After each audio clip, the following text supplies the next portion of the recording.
There's a battle being fought for our skies, and most people don't even realize it. 3 airlines from 2 countries the size of South Carolina are trying to take over international commercial aviation.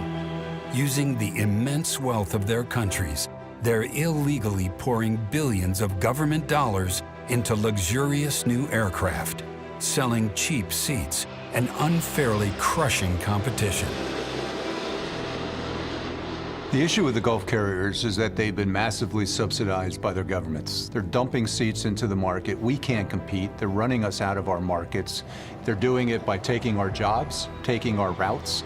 They've done it in Europe, they've done it in Asia, they've done it in Australia, and the next stop for them is to do it in the US.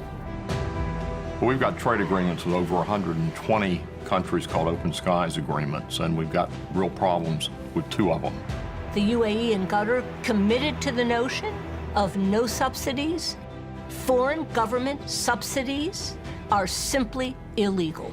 The Open Skies agreements call for a fair and equal opportunity to compete, to ensure that we compete on a level playing field. Ours is not subsidy. Ours is proper government equity in a company that is owned by the sovereign fund of my country. So what's the problem? They say it's not a subsidy, but everyone knows that's exactly what it is. But you have received billions of dollars. Yes, we have received billions of dollars. $50 billion by our estimate over the last 10 years. The scope of the violation here simply takes one's breath away. They said they took prices to stupid levels. No normal company can do that. I'm a businessman, and I will even do business with devil, as long as it is win-win for both. Qatar's CEO has actually said that they're flying to Atlanta just to rub salt in Delta's wounds. That told me this is no longer a commercial issue. This is a personal issue. And they're testing our will, and they're testing the will of our government. They're taking our jobs, they're taking our markets, and over time, they want to take over international flying. And we cannot stand for that. It's all about fairness. You give us a level playing field, and we can compete with any airline. We are the crown jewel. They want our market. Our jobs are literally at stake. It's time for us to fight for our future. Our future. Our future. It's our future. It's our fight. Our fight. Our future, our fight. In the case of shipbuilding and in the case of steel, for example, when faced with foreign government subsidies, these industries have shrunk. Hundreds of thousands of workers have lost their jobs, and many of the surrounding communities have never recovered. If you think this can happen to the U.S. airline industry, you're mistaken. I work at International Concourse in Atlanta, and I see Qatar come in. The plane is almost empty every day.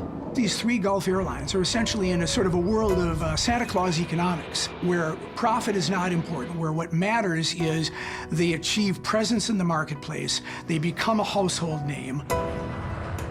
And eventually, once they have driven everybody else out of business on these routes, then they can price pretty much as they please. What they're trying to do is to reduce their dependence on oil. They know at some point the oil runs out. They decided they needed to build a center of global trade and commerce, unlike anything we've ever seen. But that doesn't mean you subsidize your development by killing off the airlines of other countries. It is impossible for private enterprise to compete against that kind of aggressive, predatory behavior. Over the last 2 years, nearly 300 members of the U.S. House and Senate from both parties have called for the enforcement of open skies agreements with the UAE and Qatar. We are going to enforce, very strongly enforce our trade rules and stop foreign cheating.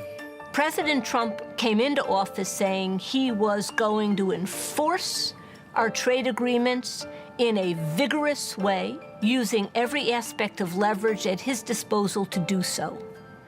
This is the test case. All you have to do is look and see who owns these airlines.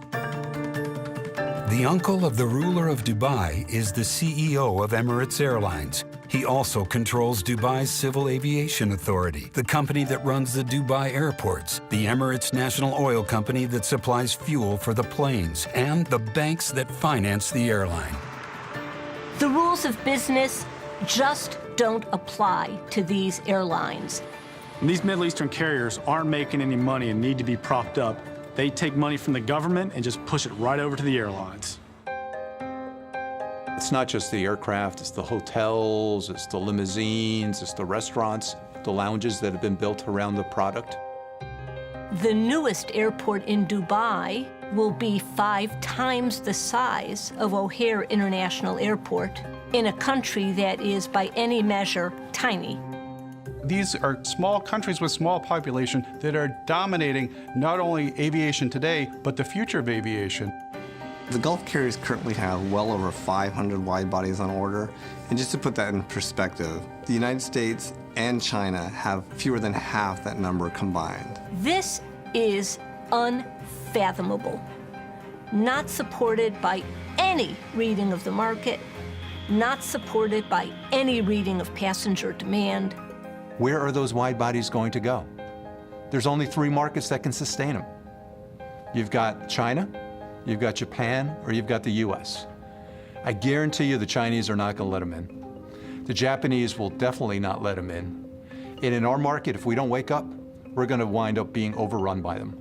Wherever they can find a crack in the system, they will expand like a weed. They're going to continue to grow from Europe to the US. They want to go over the Pacific, whether it be from Australia or other parts of Asia, onto the West Coast and into the US, and then why not continue with the Americas? If the government doesn't enforce trade policies, there is nothing to stop these carriers from continuing to expand in our markets. The Gulf carriers have destroyed competition in countries worldwide. Emirates Airlines. And now they are targeting the United States with lavish sponsorships and slick advertising. I know. Yeah. Hi, I'm looking for the shower. There are no showers here now. I've always liked Jennifer Aniston, but when I saw that ad, Why are you laughing like that? You're killing me. it was very hurtful to see that. For her to be sending that message inside the United States, it hits me right here as a Delta employee.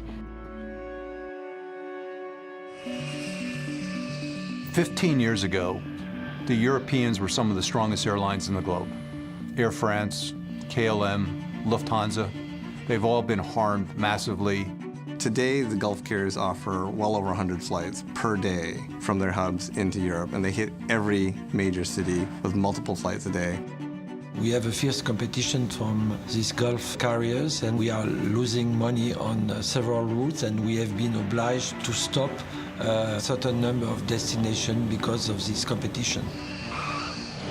I think if the Europeans knew the extent of the Gulf carriers' kind of insatiable appetite to take over global aviation, they would have put a stop to it much earlier.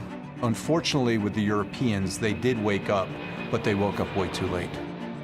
They've run all the competition out of Europe to Asia. They've run all the competition out of Europe to Africa. At one point, all 3 U.S. carriers, American, Delta, and United, offered nonstop service to India. Today, only United offers service, and only from one city. We've served India for many, many years. It's a crime that we're not serving India. When somebody calls and they say, I want to go to India, I have to tell them that we don't fly there. I have to refer them to another airline. Singapore and Cathay have seen a lot of their premium traffic siphoned off by the Gulf carriers through the hubs. They have lost these customers to the Gulf carriers who are undercutting them on fares because they can.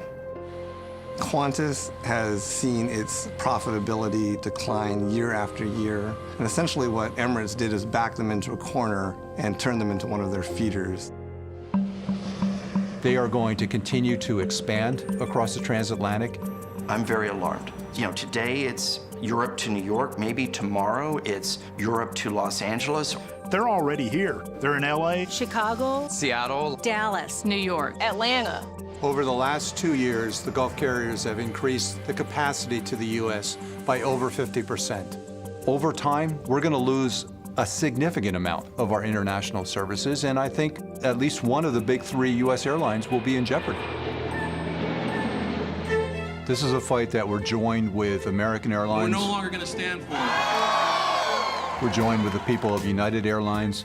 We're joined with the labor unions because we all realize our future is at stake. When we cancel routes, we lose jobs. It's time for us to fight for our future. Our future, our fight. It's that serious. This is not about a few routes. This is about American jobs and our ability to keep American jobs if we don't do something about this as a country. The employees of American, Delta, and United should be very concerned with the Gulf carriers because essentially their jobs are at stake. Every international route that we lose will cost 1,500 jobs. The 3 U.S. global airlines support over 50,000 pilot jobs, nearly 80,000 flight attendant jobs, and over 180,000 ground, customer service, aircraft maintenance, and administrative jobs. The 3 large global U.S. carriers employ well over 300,000 people, but the total number of people that depend on the airline industry is well over 1.2 million in the United States. So one can imagine the devastating impacts that subsidies can bring to workers, to the communities in which they live. It affects the hard work and dedication it took us to get here. Our jobs are in jeopardy. American jobs that support our families. They're coming and we need to stand up. We need to stand up and get the U.S. government to act. Every U.S. carrier that can qualify to both carry passengers and cargo, they give part of their fleets to fly for the military in times of crisis. U.S. airlines play a vital role in our national defense. Last year, Delta alone flew over 200 charters for military personnel. I was in the United States military. I know that our military depends heavily on the aviation industry. Somewhere in the world right now, United States military personnel are flying on our airline. If we lose a substantial part of our international franchise, we will not have wide bodies and planes available for the U.S. government to move troops. The U.S. military depends on a strong commercial aviation industry, and we at Delta are proud to be a part of that. We only need to look north to an example of a country that did take a stand. In Canada, it wasn't easy. There was a lot of political and economic pressure, but they decided to defend their airlines and defend their opportunities for growth, to defend their jobs. I think they've learned from the lessons of Australia. They've looked at Europe. So Canada has been very, very proactive to limit the amount of flights that the Gulf carriers can offer to their country. And look at today. They've been able to grow by 25%, and they're going to continue to grow. They did it. We can do it as well. We need to say enough is enough. We've lost enough American jobs already. We don't need to lose more. We can compete, but we cannot compete with airlines that are propped up with wheelbarrows of government cash. We will continue our expansion, not only in the United States. These airlines are not playing by the rules, and nothing can stop them, and nobody has stopped them so far. This is our chance to stop them. If these subsidies are allowed to continue, the United States will be basically offshoring our aviation sector and our international connectivity. This simply cannot be allowed to happen. When we win this fight, we're going to go back to India. We're going to be able to fly back to the Middle East. We're going to be able to add jobs, lots of jobs. We're going to be able to add new long-haul airplanes to support that growth. And that's just going to be the start. Our employees have worked really hard to get our industry and our airline back to where it's at. They've dedicated themselves to this. We cannot let all that hard work go to waste, and we've got to stand and fight. We need all 80,000 voices at Delta to be heard. It's time to take a stand. Right here. Right now. Support U.S. airlines. And American jobs. We need our voices to be louder than their money. Tell everyone you know that we are not going to let our country get pushed around. It's time for our country to enforce its international trade agreements. It's time to stand up now. This is our future. Our future. Our fight. Our fight. Our future, our fight.